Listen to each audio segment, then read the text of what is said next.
shit is just too long. I gotta scream. You gotta scream. Let me hear you make some noise. Flavor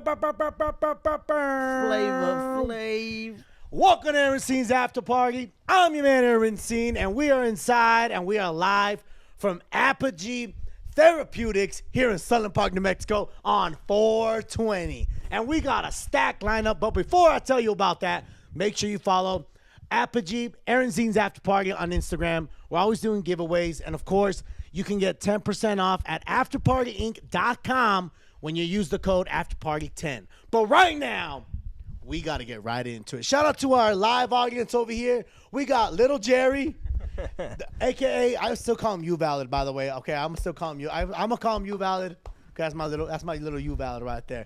And, of course, we got the Navajo himself, the tall native, the wild horse, Matt Hill in the building over here. But right now, we got a stacked lineup, and it feels like 2020 all over again. Really do. That's what it feels like to me. Really do. We got the return of the OG co-host. Mr. 1,000 Grams is in the building, y'all. What's up, That's the one and only. I'm high as a kite. In the flesh. In the flesh. In the flesh. He's really here. It's 420. I thought it was 24. Yeah, fuck. And, of course, right now, needing no introduction, he's been on the podcast several of times. Man. The one, the only, Man. Mr. 3 a.m. is in the building today, y'all. For real, for real. Yes, sir. Yes, sir. What's up, dog? 3 a.m. Appreciate It's you good to coming see you, on, bro. man. It's good to Making see you, bro. time. It's good to see you. My G. It feels like 20. I remember when we did that 2020 podcast at the studio. It was Yeah, you, man. That was at 1,000 grams. KP. We were all in there. We just huddled up. That was a beautiful moment, to be it was honest. beautiful. Yeah, it was yeah. the OG podcast. Really was, really was. It's been a minute. You've came on before after that though, haven't you? I think I did one after that. Right? I want to Yeah. say you did. You know what, though? I actually did one, and we did a great episode, and the footage got lost. Do you remember that?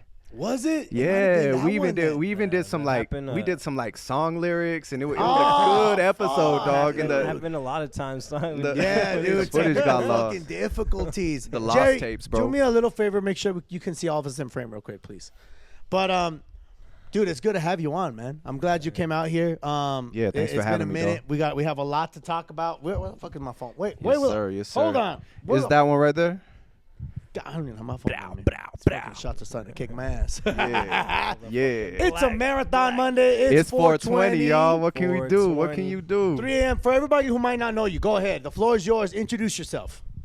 Oh shit, my name is 3 a.m. I'm a artist. I'm a producer. I'm a DJ. I work closely with my sister Crystal Poppin. I'm a El a Paso pussy motherfucker. I've slayer. been in and out this city, man. He's like, an OG horny boy. oh shit. OG. I got accolades apparently. I'm really in the game, man. I'm Keeps really it in the horny. game. And yeah, I also do a lot of film work with my squad LFDC. We do a lot of we shoot concerts, commercials, anything we can aim a camera at, we do that. So okay. I'm on both sides of the coin, and yeah, man, really I'm just a creative out here living, bro. Hell yeah. It's good to have you Leaving on, the man. city, repping the city, man. Hell Always, yeah, always. hell yeah. So Hell you let everybody know you're born and raised in El Paso, correct? Yes, sir. Yes, sir. You lived most of your life in El Paso? Yeah, most of my life. I was born here, and then as soon as I was born, my parents moved to Cruces. So I lived in Cruces for a little bit. Oh, okay. And then after Cruces, we lived in San Miguel, which is a little ass town between here and Cruces. San Miguel. Yeah, yeah. What town is that? It's by. I know. I drive to Cruces every day. I've never heard of San Miguel. Yeah, it's you know where La Mesa is?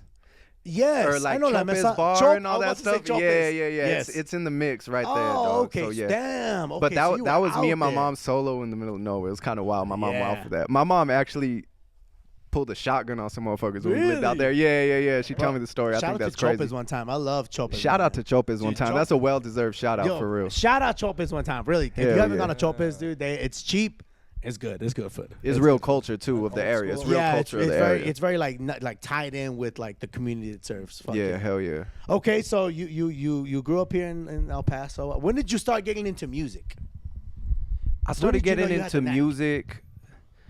I always liked music, but really I started getting into it when oh man, I feel like such a pussy saying this, but I started because of a breakup, dog. Oh, hey. Yeah. All good things Some do. shorty made me feel some feelings I had never felt before. and I just started like rapping about it, dog. On the same note, I was always very interested in like language. Like the thing that takes me to rap is that you kind of like when you rapping, you speak in code a little bit. You know what I mean? You're talking the language that everybody knows, but you're using phrases and slang that, yeah, you might know English, but you hear a verse and you're like, I have no idea what the fuck they just said. You know what I mean? And that was always real interested to me, was kind of talking in code, hiding things in plain sight. If you know, you know. Yeah. That type of vibe, and that always drew me to it. So once I went through that little situation and I wrote my own song, I was like, oh, this is kind of dope. Like, I like doing this. And I mean, from there, it was just the more I learned, the more I did. And so even with the video stuff, dog, like the only reason I got into video was because I was trying to do music videos, and at the time nobody in the city did music videos. Like, that wasn't a thing. And so I went to film school at NMSU and just kind of learned myself like how to do music videos and how to make them look a certain quality and do that. And then I just started doing that for myself. That picked up a little bit. That led to us doing videos for other people, or other type of videos for other people. Yeah. And both of them kind of blossomed, dog. The videos really got traction and started running on their own. And the music side with Crystal really caught traction and started running on its own. Yeah, So you've been doing some pretty dope videos. So you've been doing dope videos with a lot of dope artists too, like a few different things you've done in Dallas and in LA, different stuff. Serious. Keep talking. Different stuff that you've done that's been pretty sick. What are some of like the most memorable videos that you've probably worked on or done for you out of all these videos over the years? I mean, I got two sides to it. So like, there's music videos, and then we do like non-just music videos, still music related, but they're not music videos. So for example, this past week, the homie Chingo Bling was in town. I go way back with him, and he hit me up. He's like, I need 3 videos. I get there Wednesday. Can you help me knock them out? And he landed.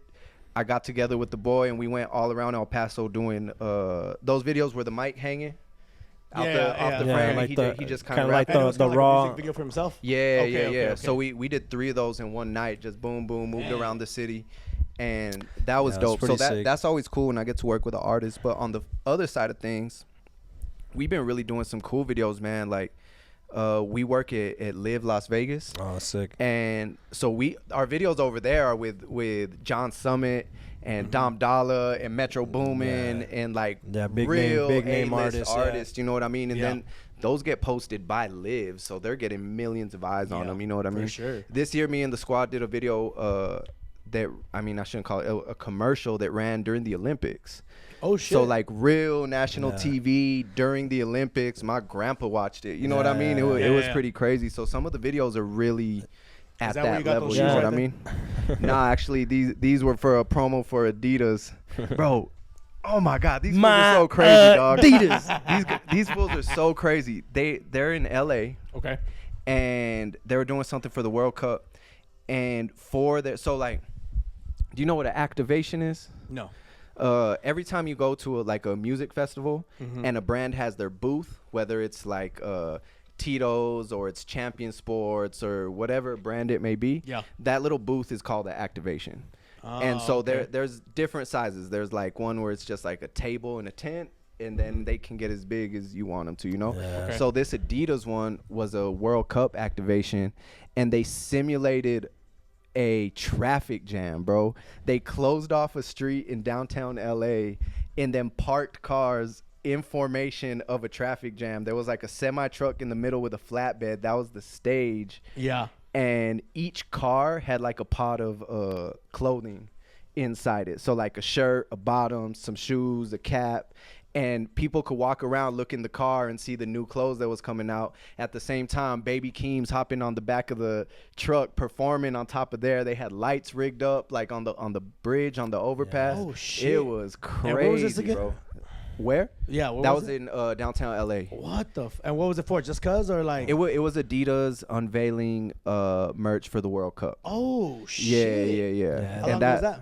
Not too long. That was like a month ago. Oh shit! Yeah, and you were there for that? Yeah, it was cool, dog. The team worked on that. We shot that, and it was like getting to see stuff like that is crazy, bro. Cause you have ideas like that. Like imagine we got to close down the freeway and do, you know what I mean? But to go to events where they're doing shit like that is crazy. Yeah, dog. it's definitely gotten a lot sicker with like just Instagram, social media, just the experience of what they want to do for these events, activations or specific drops have gone so crazy, and they spend so much money on these activations just because they know it's going to get so viral, even though it's only literally for a day or two. You know, they might have spent $100K or more on some of these activations, and they kill, dude. And that's true, dog, because they're here and then they're gone. Yeah, you know what I mean? And they're not doing that every day for a week or nothing. You know what I mean? It's like one night and boom. It's people gone. are really starting to put a lot of energy on the activations and on the experience that, you know, these brands are trying to create nowadays, because that's all that's really what's real. And especially with AI and all this stuff, it's like you want the experience of like you just described it. It made me want to go. You know what I mean? Right. And that's kind of what they want to take home, and that's like the new branding model that they're using. And it's dope, dude. I'm glad to see it as an artist myself. Fucking seeing all this cool stuff, like getting more light, getting more commonly used for just whatever event it might be, you know what I mean? And how do you know Mark? How did you guys come to I've known get him linked up? I've known him for a while. I think I knew Crystal before more, and then the homie Danny as well. And then Crystal was doing music with Mikey Cloud, and then 3 back at the time was called Tobias Brown was the name he was going by.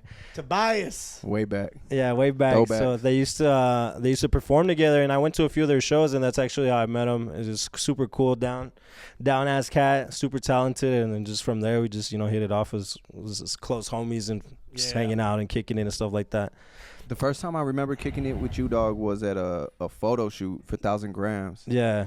And I just kind of tagged along with the homies, and since I was there, y'all just threw me some merch. Like, you want to take pictures in it? Like, here, y'all they put me on camera, and it was cool. But what I remember about it was that we ended up like in a spot. We were shooting near UTEP, but it was kind of under the overpass, and we walked down this tunnel, and like the further down, first of all, going into a tunnel under the freeway in that area was kind of sketch, you know what I mean? And there's a big ass tunnel too. It wasn't like the little ones. It was like a huge, like 10, 12 foot tunnel. Big ass openings and shit. And what I remember, dog, is the deeper you went into the tunnel, the older the graffiti got.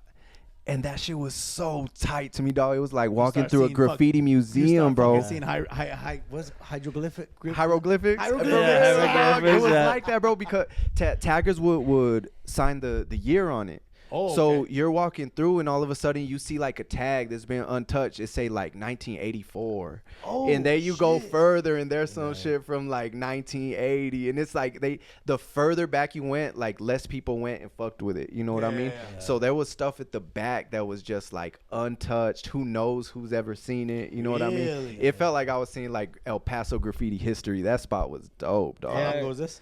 It was probably like, when was that, dog? Maybe like 6 years ago or something like that. It was a while back. Like probably 2020, 2021. Yeah, it was just for merch stuff.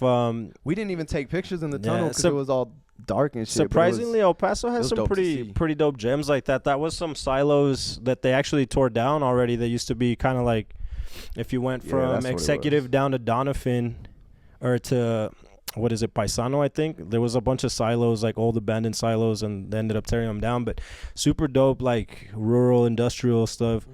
And I remember Pharrell actually did, I think it was Pharrell, he did a photo shoot for $1 Billion Boys Club, and they actually used the power plant with the big power red neon signs, if you've ever seen it. Pharrell did a photo shoot? Yeah, I don't know if you ever saw it. It was maybe like 3 years ago. Really? Yeah, it was super sick for the Billionaire Boys Club, and you could see the power sign and one of the things all lit up the neon with like some of the stuff. Yeah, look it up. It's actually pretty dope. Right in front, or like did it like right in front, right in front. So you could see the red neon sign in the background. You could see like the industrial buildings. So Sunland Park was in a fucking photo shoot. Yeah. Hell yeah. Yeah, there's a lot of like. That's kind of crazy. I didn't know that. A lot of cool gems about El Paso when it comes to art, which, you know, hopefully it keeps expanding and doing its thing, which it's been. Yeah, for sure. Fuck yeah. Okay. So we got a little Mark and 3 a.m. history. There's some lore there, dog. It goes back. It goes back, man. It goes back. For sure. Guy right here. Was I don't even think I remember. So Tobias Brown was the other alias you used before? Was there any other names that you've gone by or that you've kind of like messed with in the past?